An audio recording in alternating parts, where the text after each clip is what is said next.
반갑습니다. 10월 3일 월요일 큐티 스케치 시간입니다. 오늘 본문은 창세기 30장 25절부터 43절까지의 말씀입니다. 오늘 본문은 이렇게 시작합니다.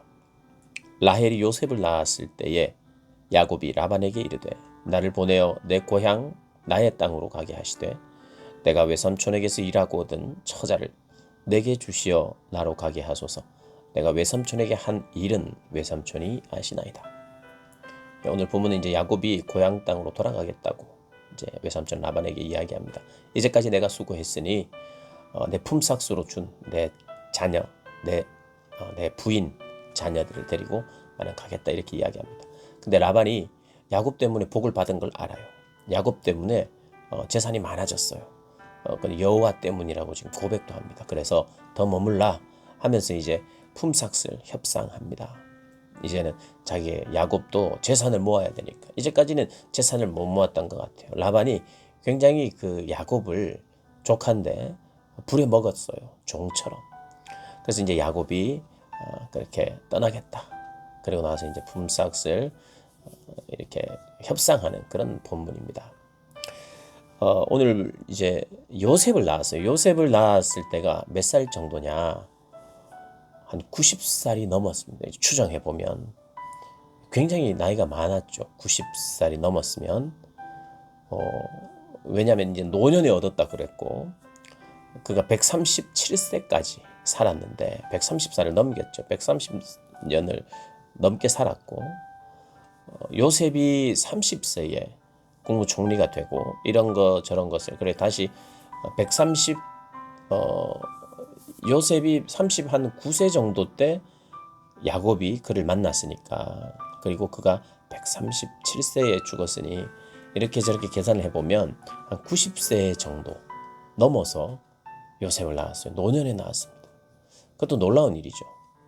그러면 이 야곱이 형과 장자권 문제로 형을 속이고 아버지를 속이고 기도받았을 때가 언젠가 추정해보면 70살이 넘었어요. 77세로 봅니다.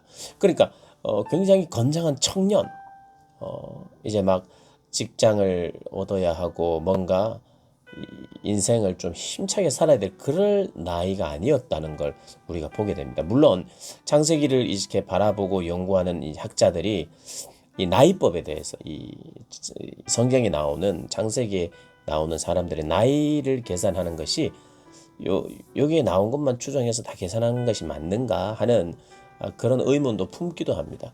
그래서 이 학자들은 이 본문을 이렇게 노년에 얻었다 그러면 계산해 보면 90살이 넘었다, 97세의 아이를 얻었다 이런 것을 그냥 자세히 주석하지 않고 그냥 놀랍다, 놀라운 일이 여기에 있다 이렇게 이야기합니다. 사실 놀랍죠. 우리 생각에는 야곱이 한 20세 정도 때 부모의 품을 떠난 건 아닐까 이렇게 사실은 생각했고 그게 오히려 또 좀 뭔가 맞아 보이잖아요. 왜냐하면 리브가가 야곱을 더 사랑했고 왠지 마마보이 같았고 뭐 그런데 이 성경을 나이를 한번 이렇게 저렇게 앞뒤 재서 계산을 해보면 한 70세가 넘은 77세면 어른 중에 어른이죠. 결혼도 너무 늦게 한 거죠. 그래서 좀 해석에 어려움이 있긴 합니다.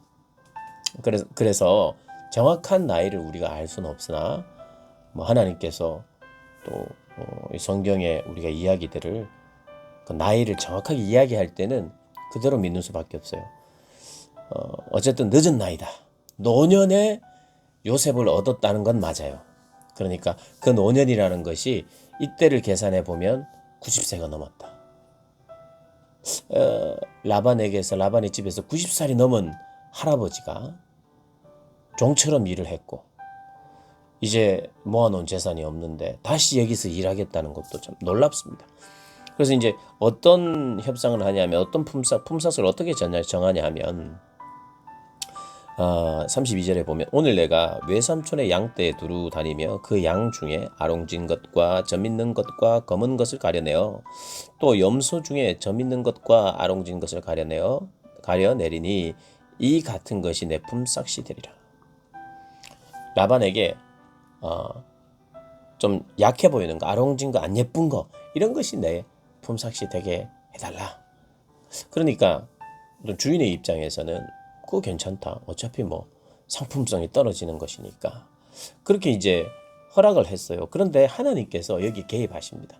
하나님께서 나중에 내일 본문에도 나오지만 꿈에 하나님께서 나타나셔서 이 아롱진 것, 점 있는 것, 검은 이런 이 양들과 소가 이제 교미할 때에 버드나무, 살구나무, 뭐 신풍나무 이런 것을 엮어가지고 그 교미하고 있는 그 양이나 염소에게 보이라, 이렇게 그 앞에서 교미하게 하라 하는 그렇게 하는 그런 내용이 나옵니다.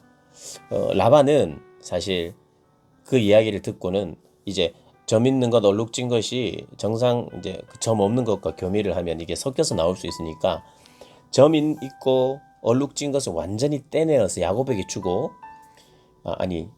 야곱에게 주고 야곱의 양과 염소와 라반의 양과 염소 떼를 3일이나 가야지만 3일 길을 가야지만 이게 만날 수 있는, 그러니까 그만큼 떨어뜨려 놨어요. 그러니까 점 없는 것과 점이 있는 것이 교미할 일은 없도록 만들었어요. 라반이 참 야갔죠. 왜냐하면 야곱에게 자꾸 품삯을 바꾸면서 하여튼 야곱을 착취한 것이거든요, 이제까지.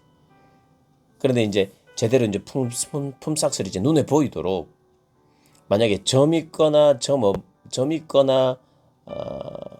얼룩진 것이 아닌 것이 만약에 자기가 있다, 그럼 도둑질이니까 재산이 분명하게 보이죠. 그리고 그것은 좀 별종이니까 많아질 거라고 생각을 안 했어요. 그러니까 당연히 라반에게는 이거 뭐 그거야 뭐 별로 위협적이지도 않고 얼마든지 해라, 이렇게 이제 했던 겁니다. 라반은 그래서 그럼에도 불구하고 그래서 띄워놨어요. 자기는 속지 않겠다는 거예요. 근데 라반은 계속 속였거든요, 야곱을. 그러니까 야곱은 형을 속이고 아버지를 속이고 속이며 쫓기는 인생이어서 여기 이제 라반의 집에 딱 오니까 자기가 계속 속는 거예요. 이 아내를 얻을 때 라헬인 줄 알았는데 레아가 왔어요. 속았죠. 품삯수도 계속 속습니다. 그리고 라반은 자기는 속지 않으려고 이제 떨어뜨려 놓고 속이고 속이는 이런 과정. 하나님은 많이 속였던 사람들을 속을 수밖에 없는 그 상황들로도 인도하는 것 같아요. 그래서 자업자득이 항상 뭐 우리의 삶의 열매로 분명히 모든 사람에게 드러나지는 않는 것 같아요. 이 땅을 사는 동안은 악인이 승승장구할 때가 분명히 있잖아요. 누가 봐도 악인인데 우리가 다 해석할 수는 없죠. 그러나 그럼에도 불구하고 하나님은 내가 누군가를 속이면 나도 속도록 만드는 것이 하나님을 사랑하는 자들에게 허락하시는 것 같아요. 야곱을 하나님이 사랑해요. 그러니까 자기가 속이는 과정이 있었는데 자기가 속는 과정들을 경험하면서 아내를 얻을 때도 속았죠. 그리고 나중에 여러분, 야곱은요 또 속아요. 자기 아들들에게 속습니다.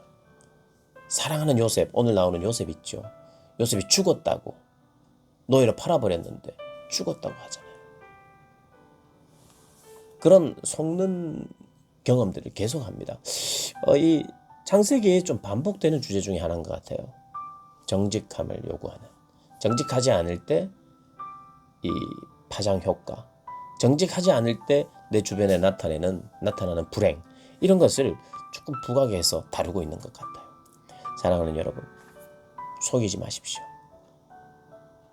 나는 속지는 않는다. 우리가 아무리 잘 살아도 속지 않을 수는 없어요. 때로는 속습니다. 속는 건 어쩔 수 없어요.